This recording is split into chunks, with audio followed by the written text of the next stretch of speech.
Hello there, this is Roberto Matthews.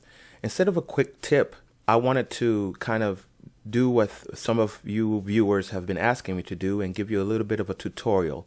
So we're going to start our tutorial with some cool practical effects that we can do with toggling. And when we toggle, it's a wonderful way to keep your clients or your web page viewers interested and keep them on your site. So here's some examples of being able to toggle things. I'm going to toggle, for example, this accordion. And accordions are useful because you can add a whole bunch of information in a small amount of area and have it expand when you're ready to have it expand. Now, this particular accordion, each panel can open completely, but I'm also going to show you how to be able to close one while you're opening the other. The other way I'm going to also toggle, another tutorial is going to be on making this little Lightroom toggle photo gallery here. So when you click on one picture, it animates to the front, and wherever you click, even if you click out here, it goes back. If you click on this one, so it's a nice little animation with the caption if you'd like, so that you can add a whole bunch of photos and have it be clickable. I also going to show you on another on the next video in the series. I'm going to show you how to do this video idea, this YouTube video, where you can click on each one of these play buttons here and have it play.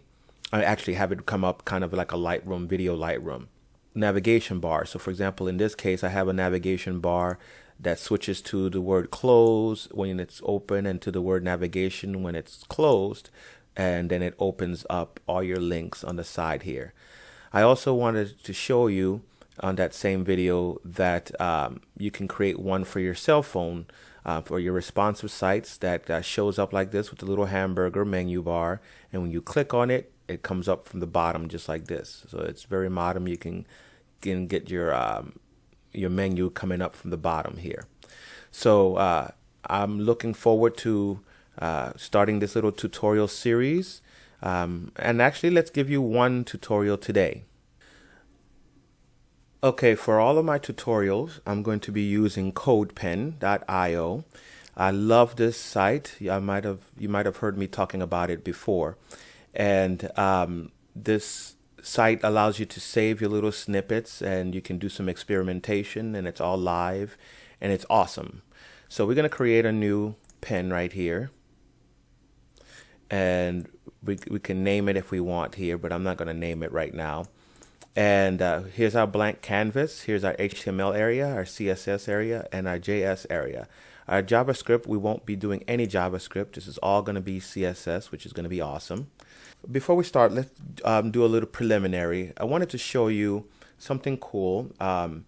It's the input bar. Now, when you do the input, obviously you get this text area right here. But as you know, you can also do checkbox. So here's our checkbox like that. Or you can do radio. And here's our radio. Now, here's the difference. When you do checkbox, okay, you can do, let's say, for example, let's do 3 checkboxes. Okay, here's our 3 checkboxes, just like this. Okay, now as you can see, when I click one, the other ones can be clicked also. Now when I do, let's do instead some radio buttons. Okay, and let's name all of these radio. So now see how they have all the same name? Since they all have the same name, when I click one, the other one will be off. So if I were to take and remove radio as the name,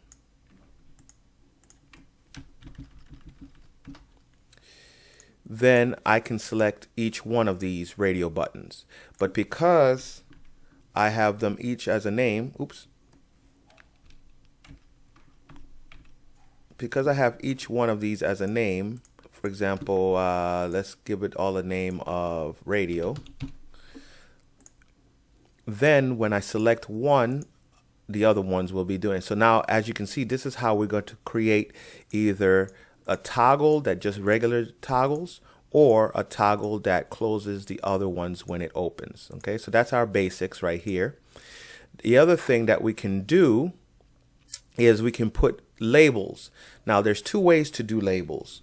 The first way to do a label, let's do a label for the checkbox right here, for example, is to say label. Let's push this over. And let's say, for example, our label is going to be test 1. And we're going to just copy this over. Copy. And let's push this over. Okay, so we have test 1, test 2, and test 3. Now, if I do this, if I click on the actual word test, nothing happens. Okay, so in order for me to be able to have this happen, I have to give each one of these an ID.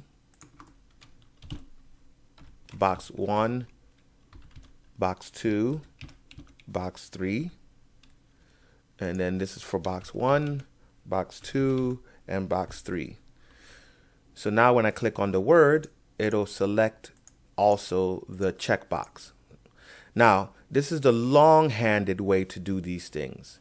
The better way, and the way we're going to do in this tutorials, is having the label like this, removing the for,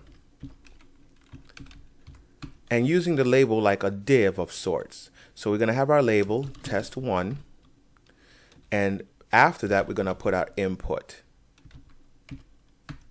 and we're going to make it a checkbox. Now when we do that, let's go ahead and say copy 2, 3. Now we have test 3 and test 2. Now we have the same effect. So now, without having to say for, whatever is inside the label will affect that toggle. The same thing holds true for the input types. So if we were to go in here and say label times 3, and inside the label we're going to put an input, which is the radio, and we're going to add a paragraph with lorem of 5 words. Okay, so now we have a radio type that's inside this label. Wherever we have name here, we're going to put let's just call it button. Okay, so as long as they have the same name, whatever I select is going to be selected. So that's how we do our different selections. Okay, so that's our preliminary on how we're going to actually use our toggle. We're going to use the checkbox toggles to be able to select certain things and be able to toggle them on and off. And we're going to use our radio selectors in order to select one and not the other. Okay, so stay tuned and I'll go ahead and begin our first tutorial on accordions. Have a great day.